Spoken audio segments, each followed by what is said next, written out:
Olá, como vai? O tema da nossa aula de hoje são as políticas públicas sobre drogas. Esse pode parecer um assunto muito distante do nosso dia a dia e que só interessa aos gestores, mas não é bem assim.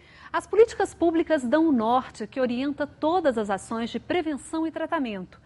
É importante conhecer aquelas que já estão dando bons resultados, as leis do país para essa área e o que se espera de profissionais da saúde, educação, defesa e assistência social de todo o país. Cada indivíduo tem necessidades básicas para viver bem, como saúde, educação, segurança. E cabe aos governos garantir que todos esses direitos sejam atendidos. A ferramenta para encarar esse grande desafio são as políticas públicas, que é o conjunto de leis e de ações planejadas. Mas quando o assunto são as drogas, de que forma essas políticas podem ser colocadas em prática para atingir multidões? Vamos ver alguns exemplos. Para diminuir o consumo de tabaco e de álcool, o governo criou normas para dificultar o acesso a essas substâncias. Entre elas estão a lei que proíbe o fumo em ambientes fechados e a que determina a idade mínima de 18 anos para a compra de bebidas alcoólicas e cigarros. Essas são políticas públicas chamadas regulatórias, que controlam o acesso a substâncias lícitas.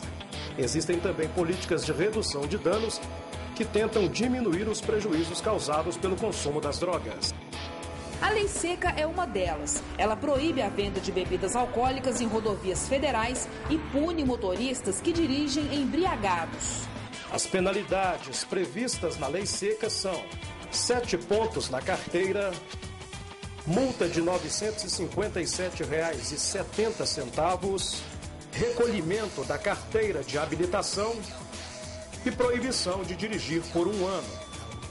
O motorista pode ainda responder a um processo criminal ou administrativo e corre o risco de ficar preso por até 3 anos. Faz parte de um contexto de prevenção, fazer com que as pessoas, de fato, não peguem a direção quando fizer o uso de álcool. Mas o contexto, assim, as medidas, de fato, preventivas, educativas e de tratamento, elas surtem muito mais efeitos do que só a medida punitiva isoladamente.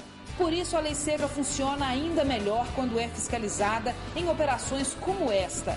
Elas têm o poder não apenas de punir, mas de fazer com que o motorista pense 2 vezes antes de pegar o volante alcoolizado. E pesquisas feitas em outros países já provaram a eficiência do uso do bafômetro. Principalmente nos Estados Unidos, tem mostrado que após a implantação do teste do bafômetro, houve uma queda de até de 1/3 das mortes no trânsito. E então a tendência da Organização Mundial de Saúde, por recomendação, é de que os testes sejam uma medida preventiva, seja usado como políticas para prevenção de acidentes no trânsito. E os bafômetros estão nas ruas da zona sul da capital desde julho deste ano, onde estão sendo feitas fiscalizações rigorosas durante a campanha Sou pela Vida, Dirijo Sem Bebida. Desde o início da campanha a gente tem acompanhado os números e o número tem mostrado que a população está começando a conscientizar. Os resultados das fiscalizações na capital se assemelham aos registros de outros países. Segundo a Secretaria de Defesa Social, as blitzes da Lei Seca causaram efeito direto na segurança do trânsito. Os acidentes caíram em 30% nos fins de semana. É isso, né? Responsabilidade no trânsito. Se beber, não dirige. As pessoas estão passando a ter mais responsabilidades antes de sair. Por exemplo, hoje a gente estava no restaurante e eu fui escolhida para voltar dirigindo. Não bebi. Mas nem todos agem com responsabilidade. Ainda tem gente misturando direção com bebida alcoólica. Cerca de 80% são motoristas jovens, né? De 18 a 24 anos, que estão ainda sem a consciência, né, necessária para dirigir um veículo. Eles estão bebendo, dirigindo e colocando em risco a vida deles e de terceiros no trânsito. Todas as pesquisas no mundo têm mostrado que a faixa etária onde ocorre maior acidentes fatais é na faixa etária dos 21 aos 24 anos de idade.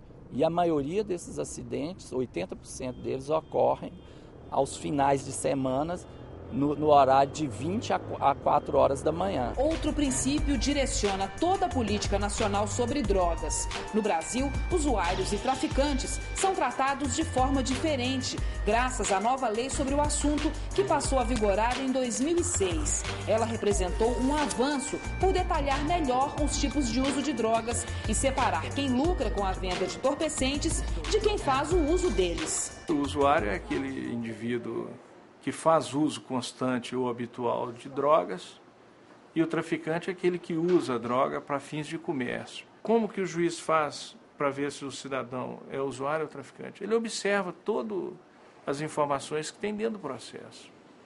Os antecedentes do cidadão, para ver se ele já tem passagem por uso ou por tráfico, de acordo com a sua personalidade, com a sua conduta, com a droga que foi apreendida, com a quantidade de droga que foi apreendida. Há também a diferença na aplicação da pena. Na aplicação da pena do tráfico, você pune com pena restritiva de liberdade, que é a pena de reclusão de 5 a 15 anos e conjuntamente com a aplicação de uma pena de multa.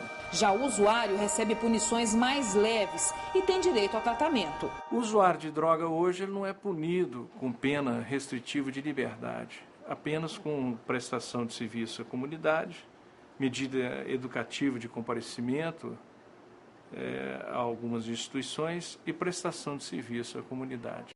Esses são apenas alguns exemplos de políticas públicas nacionais para drogas. Existem outras que nós vamos discutir aqui e descobrir como elas se articulam. Para participar da nossa conversa, você pode mandar suas perguntas pelo telefone 0800 283 8583 ou pelo e-mail perguntas@portalminasaude.com.br. As nossas convidadas aqui no estúdio para participar com a gente dessa conversa são Audrey Carvalho, que é mestre em Educação e superintendente do ensino médio da Secretaria de Estado da Educação, e Daniela Mota, que é mestre em Psicologia e professora do Centro Regional de Referência sobre Drogas de Juiz de Fora. Muito obrigada por vocês terem vindo. Para começar falando de uma política pública que deu certo no Brasil, a gente poderia citar o exemplo da política contra o tabagismo. Ela conseguiu reduzir o número de fumantes. Seria, Daniela, um exemplo de política pública que poderia ser aplicado a outras áreas, a outras drogas?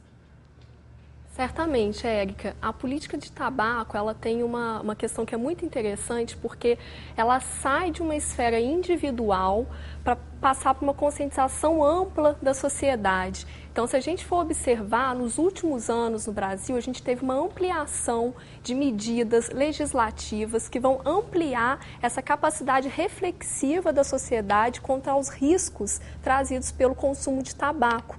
E isso foi muito importante, porque além da gente ter políticas alocatórias que vão visar fornecer ações de assistência às pessoas que precisam de tratamento... Vamos traduzir, né, Daniela? Política alocatória, que é alocar recursos, não é isso? Para o tratamento. Exatamente. Além dessas políticas alocatórias que vão visar alocar recursos para tratamento, para as ações assistenciais, a gente tem uma série de medidas regulatórias que vão regulamentar a questão das propagandas, a questão da conscientização da população. E isso vai ser muito importante, principalmente se a gente pensar que isso vai atingir aos jovens, né? Reduzindo, então, o início do consumo de tabaco, ou mesmo, né, as recaídas para aquela população que já está abstinente do consumo. Políticas públicas existem de vários tipos, né? Talvez os conceitos, os nomes não sejam necessários, que todos conheçam, como alocatórias, redução de danos, mas no caso do tabagismo é um bom exemplo porque você conseguiu diminuir o acesso à droga ao mesmo tempo que aumentou o preço do cigarro, ao mesmo tempo que fez projetos educativos. E esse resultado disso tudo é que fez uma política pública de bom resultado. E aí, Audrey, a educação sempre entra num lugar muito especial, estratégico, né? Com certeza.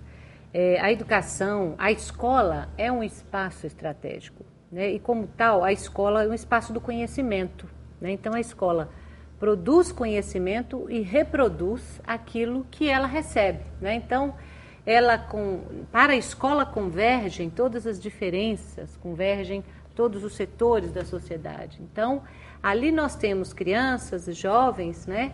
E ali, então, através da educação, do conhecimento, do esclarecimento, vem, então, a estratégia de fazer com que as pessoas saibam, tenham reconhecimento, se apropriem do conhecimento para tomarem as suas decisões, né?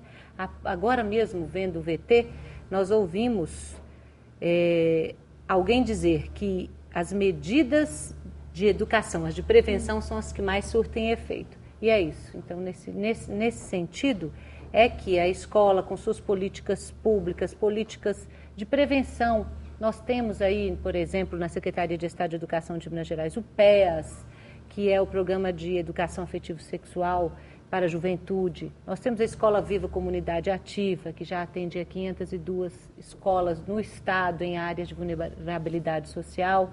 Então, assim, é através disso que a escola, então, estrategicamente vai se relacionando e podendo acompanhar tantas ações da saúde, da assistência social, em geral, no sentido de fazer esse link e levar à sociedade todo o conhecimento, que é o que pode ajudar para que as pessoas possam escolher. A política pública, você está falando, por exemplo, de ações da política pública do Estado. Sim. Todas as políticas de todos os estados seguem diretrizes das políticas nacionais, não é isso? Tem que estar alinhadas. No caso da educação, o que, por exemplo, o Ministério da Educação, o que o MEC recomenda para essa área de álcool e drogas? Bom, atualmente, né, desde 1996, com a nova LDB, a gente mudou aí o enfoque, né? Então, hoje nós temos a educação agora chamada de educação básica da educação infantil até os 17 anos, que é o ensino médio. Então, vem aí em 1998 os parâmetros curriculares com os temas transversais. Então, o que o Ministério recomenda? Que os temas da sociedade sejam tratados como temas básicos no corpo dos temas essenciais, né? Então, nós temos os temas transversais: ética, saúde, meio ambiente, pluralidade cultural, né, orientação sexual. Então, a orientação é essa, trazer para a escola a realidade da sociedade. Não adianta fugir. É bom a gente explicar o que é essa história de tema transversal, né? Assim, então tá, um tema que não é transversal é vamos estudar o português, vamos estudar a matemática, vamos estudar ciências. Um tema transversal, talvez no caso das drogas, você não precisa falar exatamente das drogas, mas você vai atingir esse assunto através de outro. É isso? Por exemplo, cidadania ou autocuidado.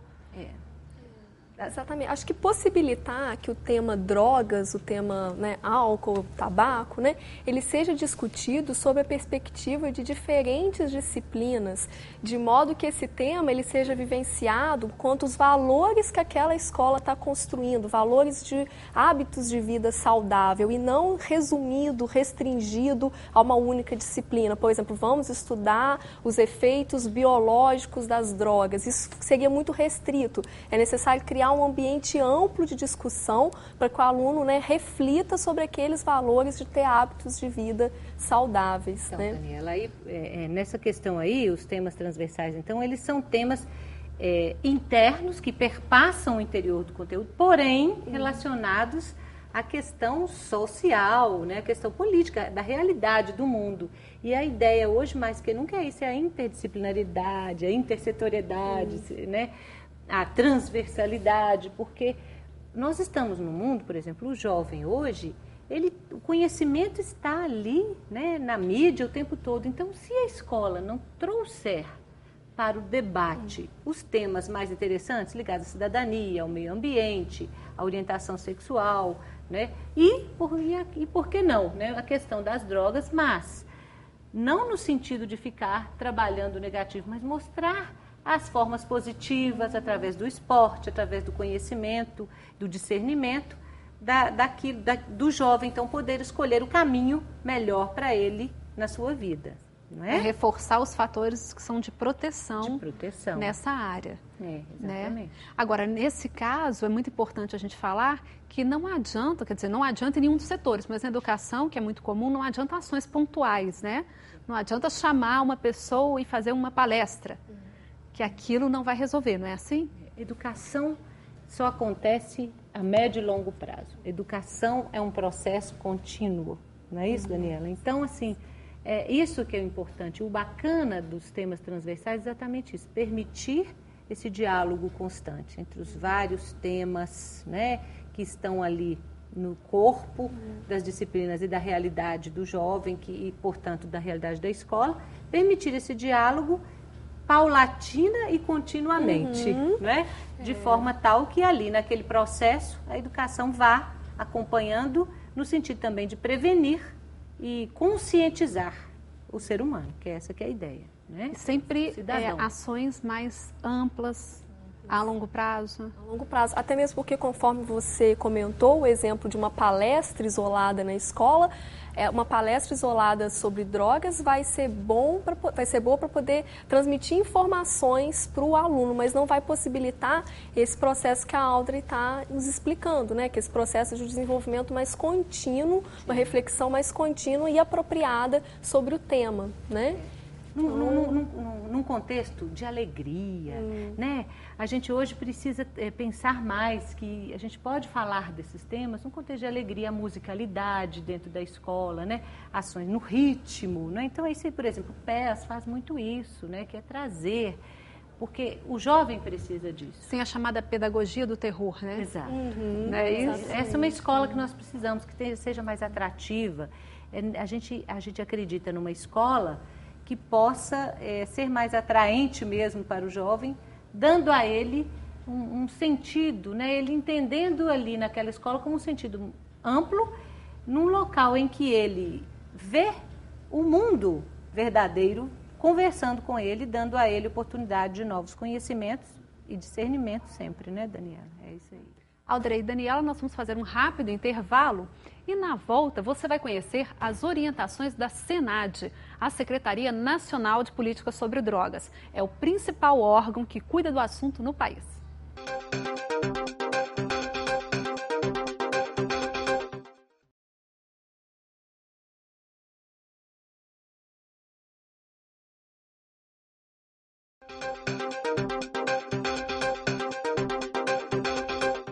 A equipe do curso Prevenção em Pauta veio até Brasília conhecer as diretrizes que devem orientar as ações de prevenção e tratamento em todo o país. Elas saem daqui, do Ministério da Justiça, onde funciona a Secretaria Nacional de Políticas sobre Drogas. Nós vamos conversar com a secretária de Políticas Nacionais sobre Drogas, Paulina Duarte. Secretária, em primeiro lugar, muito obrigada por ter nos recebido. Eu queria saber, por que fazer prevenção? A prevenção sempre vale a pena em qualquer situação. E no caso do uso de drogas não seria diferente. A prevenção, na verdade, permite com que as pessoas não venham a ter um problema.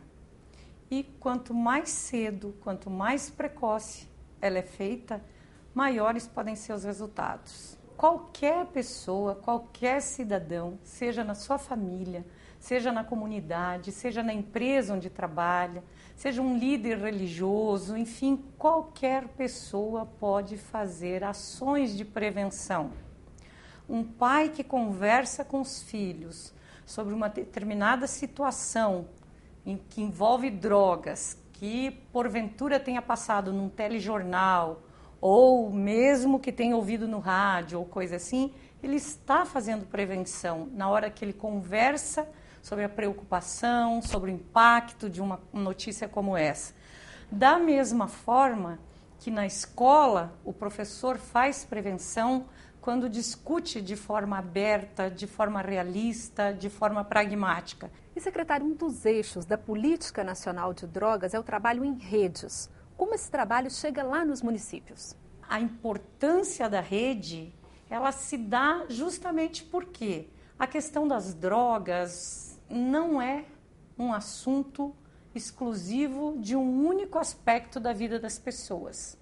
O uso de drogas impacta integralmente a vida e as relações sociais das pessoas na sua globalidade.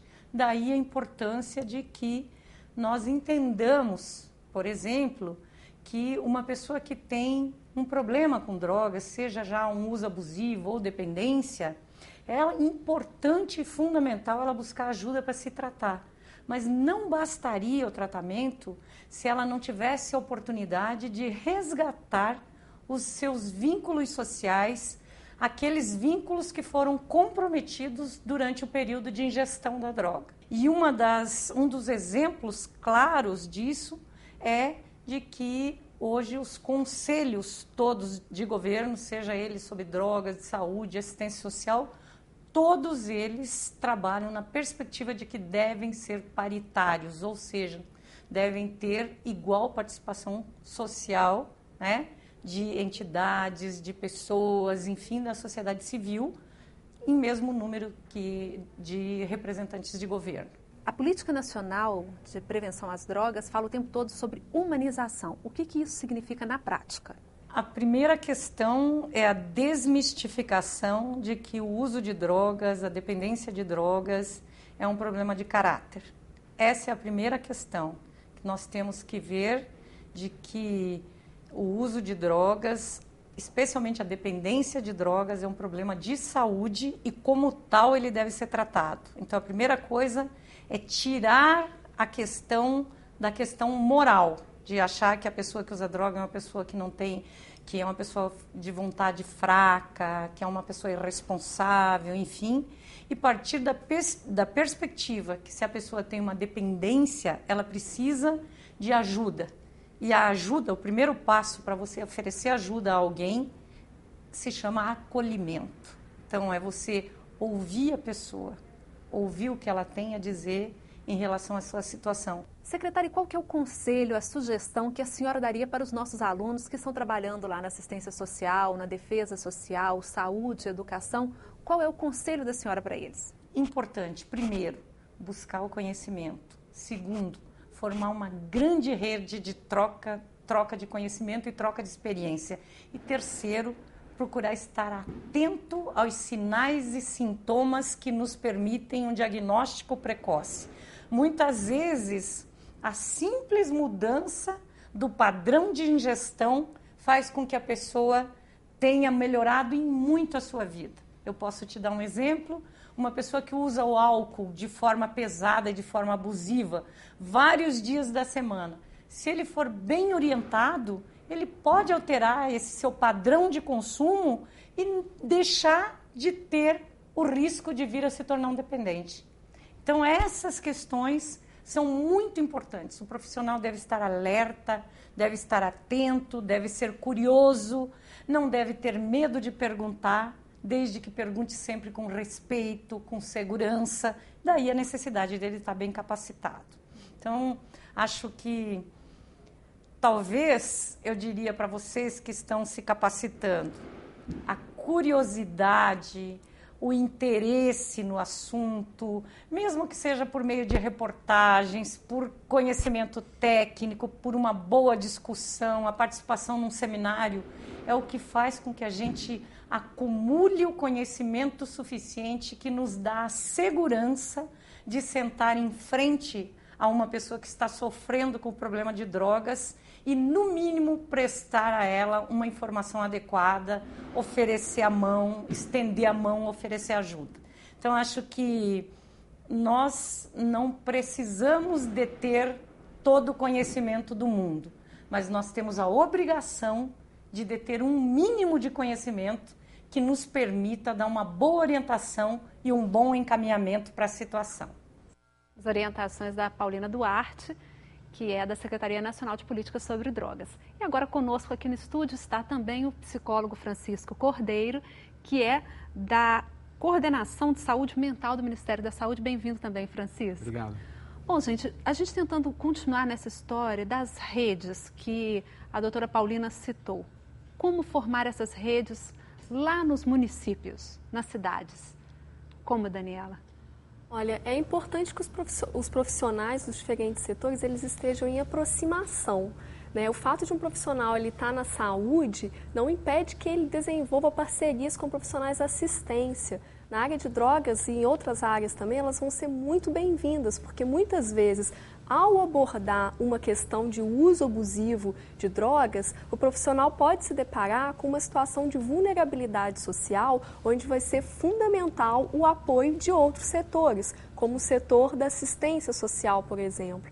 Nós tivemos casos de municípios onde o profissional, ao fazer a prevenção, se deparava com situações onde a pessoa, às vezes, não tinha o que comer em casa. Né? Então, ali, extrapola ao setor de saúde, é necessário se associar a outros setores. Né? E aí tem que conhecer aqueles atores que estão ali em volta, né? Bom, do ponto de vista da saúde, né, eu queria já de antemão saudar esse tipo de resposta que a Daniela faz, porque uma diretriz, né, para você atender as pessoas que usam álcool e outras drogas é ter redes no plural, não é rede só de saúde, né, rede de assistência social, rede da educação, rede de cultura e tudo mais. Porque no trabalho com drogas, que é um trabalho complexo, né, e é necessariamente intersetorial. Obviamente que eu, do ponto de vista da saúde, eu sei que a saúde tem uma responsabilidade sobre isso. E mesmo em cada setor, é necessário que a gente tenha em consideração isso, né, de que não é um único serviço na saúde que vai dar conta de todos os casos ou de todas as pessoas que queiram algum tipo de atendimento. É importante a gente ressaltar isso, né, de que hoje no Ministério a gente tem uma forma de pensar que já vem de bastante tempo, que a gente tem que ter serviços diferentes para necessidades diferentes.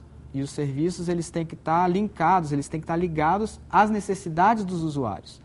E não ser um serviço que já tenha pré-condições para que essas pessoas entrem. Pelo contrário, os serviços eles têm que se organizar a partir das demandas dos usuários. Então, é uma flexibilidade. Sem isso, eu acho que a gente fica fadado ao fracasso, porque se a gente entrevistar 10 pessoas que têm algum tipo de uso de álcool ou de outras drogas, vão ser 10 necessidades diferentes. Se você cria apenas um serviço, ou se você acha que uma única intervenção vai dar conta daqueles 10 casos, realmente a gente está indo no caminho inverso. A gente vai ter que aprender com esses casos e organizar os nossos serviços de uma maneira a que esses casos possam ser minorados e a qualidade de vida dessas pessoas ser melhor. E não tentar enquadrar que os usuários entrem numa portinha do serviço que só cabe àquele tipo de usuário. Pelo contrário, a gente tem que abrir as portas do serviço para atender a todas as pessoas e não fazer uma seleção, como se, você só pode entrar se você quiser parar de usar droga. E isso é muito comum na saúde. As pessoas param durante um tempo, depois voltam ou diminuem, ou seja, você tem que lidar também com essas características das pessoas que usam drogas. E essa é uma característica muito forte. Francisco, hoje o nosso tema, como são políticas nacionais, veja se você consegue enumerar para a gente diretrizes principais da política nacional na área de saúde. Nós já tratamos um pouquinho das políticas lá da Secretaria Nacional de Drogas, um pouquinho das políticas da educação. Na área de saúde, quais seriam algumas diretrizes a seguir? Olha, a gente teria algumas, por exemplo, a defesa maior, eu acho que o princípio ético maior que a gente tem que defender é a defesa da vida. A defesa da vida das pessoas que usam drogas.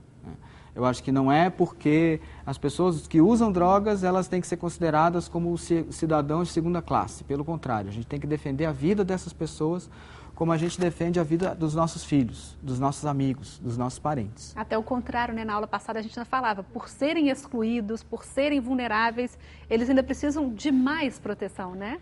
Eu acho que a gente tem que considerar isso como um princípio maior. A gente defende a vida do ser humano e independe se ele usa droga ou se ele não usa droga. A gente defende um bem maior, né? Acho que talvez esse seja o principal. Mas ainda assim, a gente, como eu disse antes, a gente tem que pensar num princípio que é a abordagem singular de cada caso. Cada caso é um caso diferente. Se você está num serviço de saúde mental e que atende pessoas que usam drogas, aquela pessoa que acabou de sair do seu atendimento é diferente daquela que vai entrar depois. Então, nesse sentido, a gente tem que, junto com essa pessoa, encontrar saídas que são saídas que façam sentido para aquela pessoa e não pensar numa saída única ou numa intervenção única. Isso não é possível.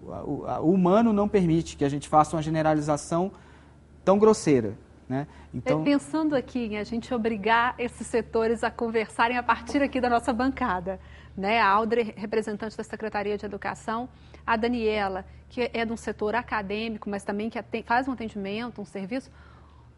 Vocês conseguem imaginar uma forma de que o que o Francisco está dizendo da área de saúde possa ser aplicado, por exemplo, numa escola?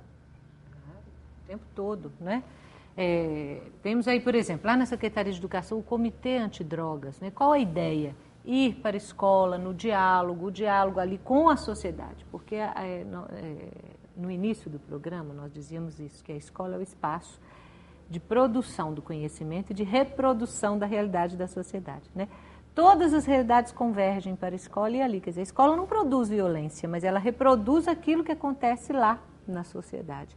Então, é importante que a escola, por exemplo, que a educação tenha esse discurso aí, com a saúde, com os outros setores, com todos os setores mesmo, porque sozinho ninguém faz nada. Quando você fala, por exemplo, uma área de vulnerabilidade, né? Você descobre um problema, descobre uma questão. As áreas com maior vulnerabilidade têm muitos casos novos, então você descobre, é importante agir. Então, nós temos, por exemplo, Escola Viva Comunidade Ativa, exatamente esse programa está lá em 502 escolas de todo o estado com maior vulnerabilidade. Ali é importante que tenha esta ação linkada, não é? Então, saúde, assistência social, educação, polícia, governo como um todo, não é? O programa Aliança pela Vida, por exemplo, é prova disso, né? Nós estamos aí, a Rua Livre de Drogas, né? A Polícia Militar acompanhando, e a Polícia Militar já acompanha algumas escolas, já temos aí patrulhas em 22 áreas, não é? Que a Secretaria de Educação tem com isso, quer dizer, só assim é que é mesmo... A esperança aumenta da questão do alcance das políticas públicas no sentido de chegar a esse cidadão que tem direito, por ser um ser humano como qualquer outro. Direito de toda qualidade de educação, qualidade de saúde, é isso que a gente pensa, né? Eu penso que isso é possível e a gente tem feito, acho que Minas é exemplo, sim. Daqui a pouco nós voltamos para conversar um pouquinho mais sobre essas questões e vamos conhecer melhor também a Política Nacional para o setor de assistência social. Mas antes, preste atenção em tudo que você pode aprender no ambiente virtual de aprendizagem lá na internet. Acesse www.portalminasaude.com.br. Vá ao campo chamado Acesso ao AVA, Ambiente Virtual de Aprendizagem. Na caixa de seleção, escolha Curso de Extensão Prevenção em Pauta e clique no botão Entrar. Para navegar na página, você deverá digitar o nome de usuário, que é o seu número de CPF, e a senha, que é a palavra saúde, com letra minúscula e sem acento. Pronto! Aí estão disponíveis aulas interativas, textos complementares, atividades, vídeos e um fórum para você compartilhar suas dúvidas e considerações com um tutor e com sua comunidade de aprendizagem. A cada semana há novos conteúdos no AVA. Participe, interaja e crie sua própria forma de estudar. Neste curso, você vai se atualizar, interagir e trocar experiências com diversos profissionais.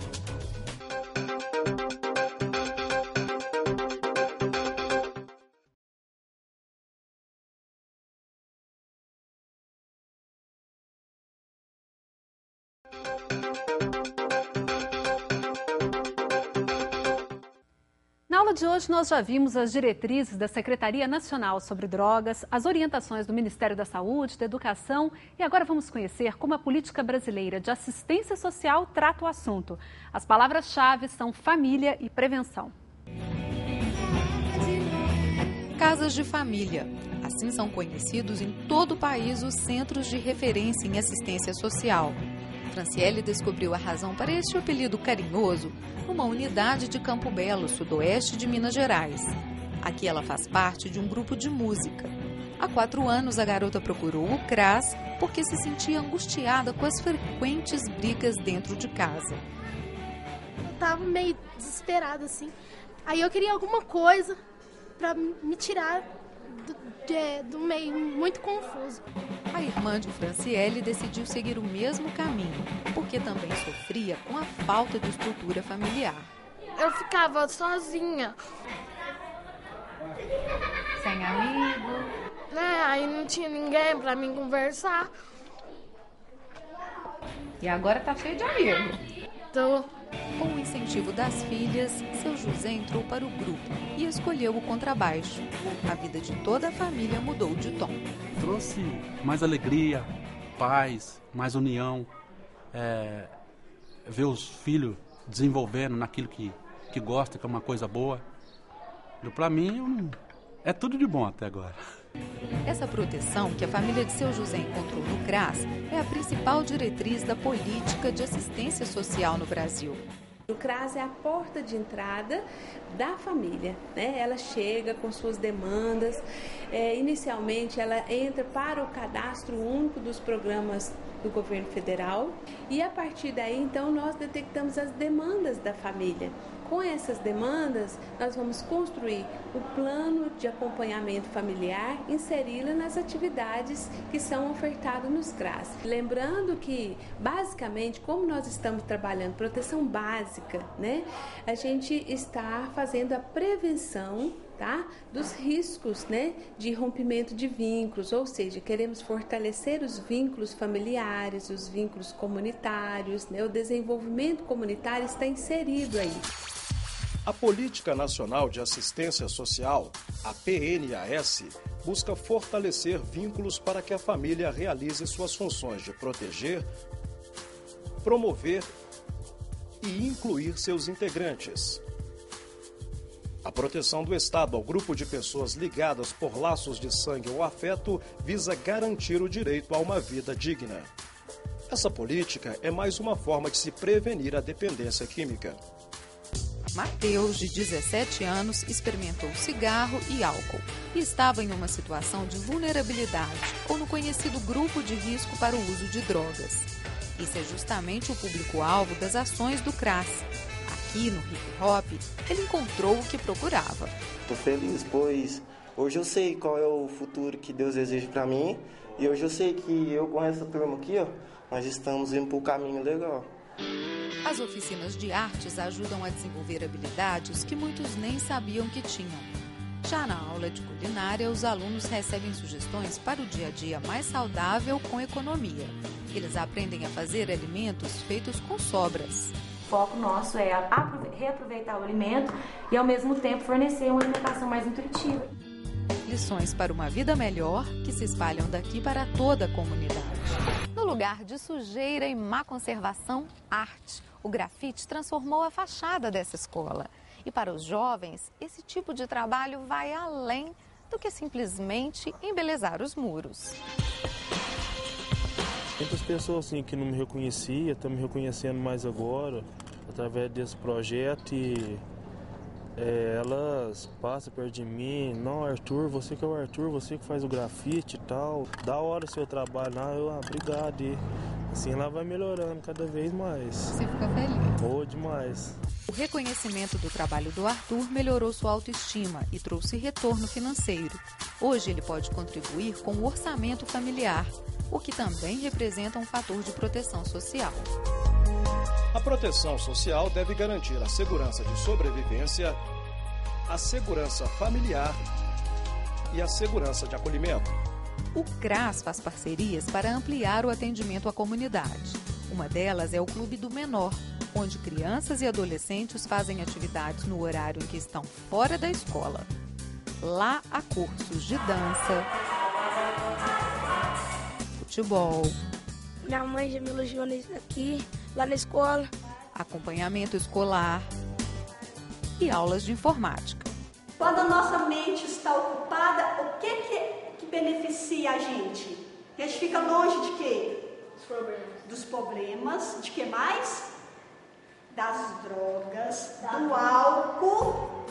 A prevenção é sempre mais barata e eficaz que o tratamento. Porém, quando chegam ao CRAS pessoas que já fazem uso de drogas, outra parceria ajuda a formar a rede de acolhimento ao cidadão. A Associação Antialcoólica realiza um trabalho de conscientização com o dependente e evita que outras pessoas da família comecem a beber. A melhor lição que o pai pode dar para o filho é o exemplo. Ele não bebendo, as chances de o filho dele não beber serão maiores. Seu Antônio, aquele do começo da matéria, encontrou no CRAS ajuda para manter as filhas dele protegidas das drogas. E os 3 ganharam ainda uma segunda família. Essa família é um exemplo claro disso, né? De vínculos, de estruturação, de exemplo, de união, de companheirismo mesmo, que eles estruturam a partir da música. Eu acho isso muito gratificante.